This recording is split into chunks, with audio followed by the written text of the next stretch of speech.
તમે BAની link સાયકોલોજીમાં graduate થયા છો તે જાણીને ખૂબ જ આનંદ થયો. મનોવિજ્ઞાન એક ખૂબ જ રસપ્રદ અને વિકસતું ક્ષેત્ર છે જેમાં કારકિર્દીના ઘણા દરવાજા ખુલ્લા છે. તમારી રુચિ, લક્ષ્યો અને ભવિષ્યની આકાંક્ષાઓને આધારે તમે આગળ શું કરી શકો છો તેનું સચોટ માર્ગદર્શન અહીં આપેલું છે. BAની લિંક સાયકોલોજી પછીના મુખ્ય વિકલ્પો. BAની લિંક સાયકોલોજી પછી તમારી પાસે મુખ્યત્વે બે રસ્તાઓ છે: ઉચ્ચ શિક્ષણ, હાયર એજ્યુકેશન અથવા સીધી નોકરી, ડાયરેક્ટ જોબ. મોટાભાગના કિસ્સાઓમાં મનોવિજ્ઞાનમાં વિશિષ્ટ અને સારી કારકિર્દી માટે ઉચ્ચ શિક્ષણ ખૂબ જ ભલામણપાત્ર છે. 1. ઉચ્ચ શિક્ષણ હાયર એજ્યુકેશન.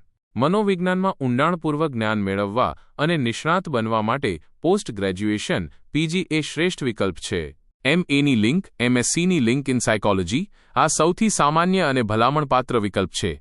MAની લિંક અથવા MScની લિંક માં તમે મનોવિજ્ઞાનની વિવિધ શાખાઓમાં વિશેષતા સ્પેશિયલાઇઝેશન મેળવી શકો છો. ક્લિનિકલ સાયકોલોજી આ સૌથી લોકપ્રિય શાખા છે. આ કોર્સ કર્યા પછી તમે માનસિક સ્વાસ્થ્ય સમસ્યાઓ જેમ કે ડિપ્રેશન, ચિંતા, સ્કિઝોફ્રેનિયા ધરાવતા લોકોનું નિદાન અને સારવાર થેરાપી કરી શકો છો. ભારતમાં ક્લિનિકલ સાયકોલોજિસ્ટ બનવા માટે RCI rehabilitation council of India માન્ય MPhilની લિંક ક્લિનિકલ સાયકોલોજી અથવા PhDની લિંક કરવું જરૂરી છે. કાઉન્સેલિંગ સાયકોલોજી આમાં વ્યક્તિગત સંબંધો, કારકિર્દી, શૈક્ષણિક અથવા જીવનની સામાન્ય સમસ્યાઓનો સામનો કરી રહેલા લોકોને સલાહ અને માર્ગદર્શન પૂરું પાડવામાં આવે છે. આ ક્ષેત્રમાં શાળાઓ, કોલેજો, NGO, હોસ્પિટલો અને ખાનગી પ્રેક્ટિસમાં તકો છે. ઔદ્યોગિક સંસ્થાકીય મનોવિજ્ઞાન ઇન્ડસ્ટ્રીયલ ઓર્ગેનાઇઝેશનલ સાયકોલોજી આ શાખામાં તમે કંપનીઓ અને સંસ્થાઓમાં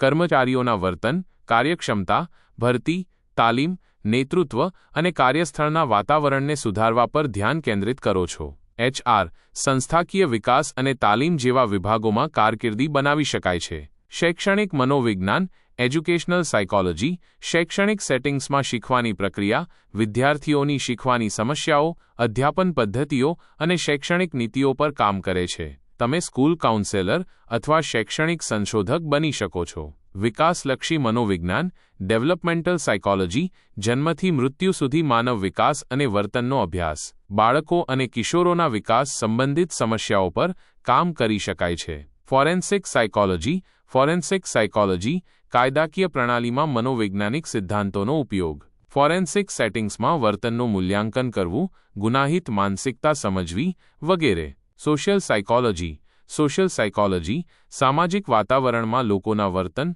વલણ અને જૂથ ગતિશીલતાનો અભ્યાસ. સંશોધન અને સામાજિક નીતિ નિર્ધારણમાં તકો.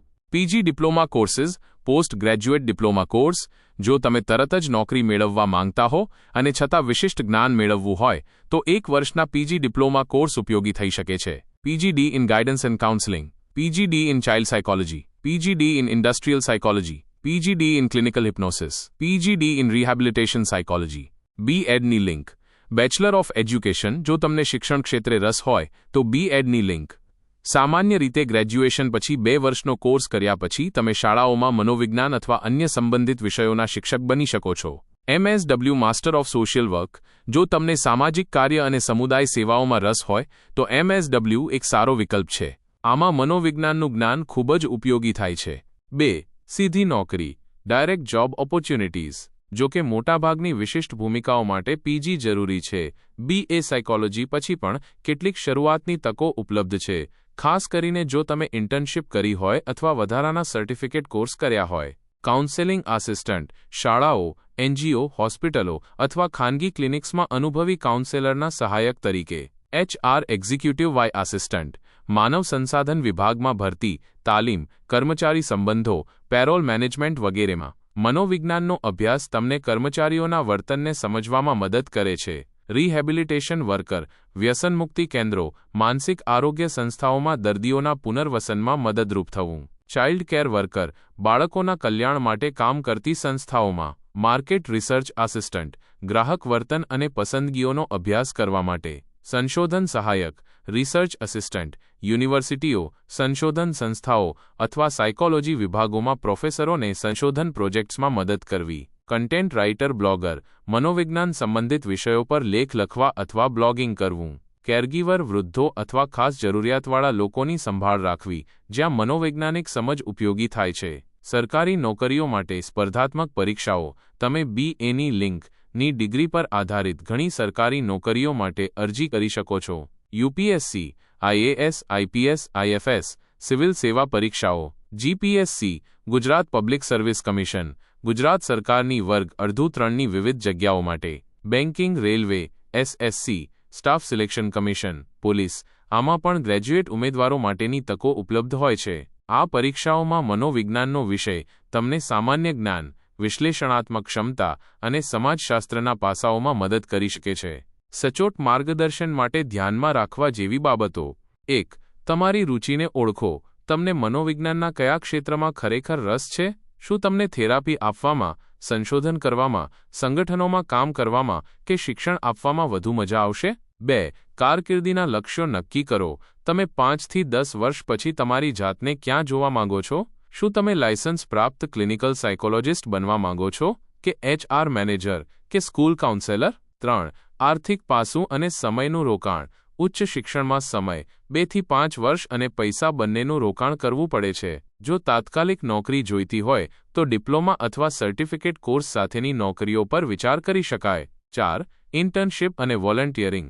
અભ્યાસ દરમિયાન અથવા પછી ઇન્ટર્નશિપ વોલન્ટિયરિંગ કરવાથી તમને વ્યવહારુ અનુભવ મળે છે અને નેટવર્ક બનાવવામાં મદદ મળે છે. આનાથી તમને કારકિર્દીનો માર્ગ પસંદ કરવામાં પણ સ્પષ્ટતા મળશે. 5. નિષ્ણાતો સાથે વાતચીત. તમારી કોલેજના પ્રોફેસરો, કાઉન્સેલરો અથવા આ ક્ષેત્રમાં કામ કરતા લોકો સાથે વાત કરો. તેમની સલાહ અને અનુભવ તમને ખૂબ મદદરૂપ થશે. 6. સર્ટિફિકેશન કોર્સ ઓનલાઈન અથવા ઓફલાઈન. ઘણા સર્ટિફિકેશન કોર્સ ઉપલબ્ધ છે, જેમ કે CBT, NLP, digital marketing for psychologists. આ તમારા રિઝ્યુમમાં વધારાના કૌશલ્યો ઉમેરી શકે છે. ગુજરાતમાં તકો. ગુજરાતમાં પણ મનોવિજ્ઞાનના ક્ષેત્રમાં તકો વધી રહી છે. અમદાવાદ, વડોદરા, સુરત, રાજકોટ જેવા શહેરોમાં ઘણી યુનિવર્સિટીઓ અને સંસ્થાઓ MAની લિંક, સાયકોલોજી PG ડિપ્લોમા અને ક્લિનિકલ સાયકોલોજી સંબંધિત કોર્સ ઓફર કરે છે.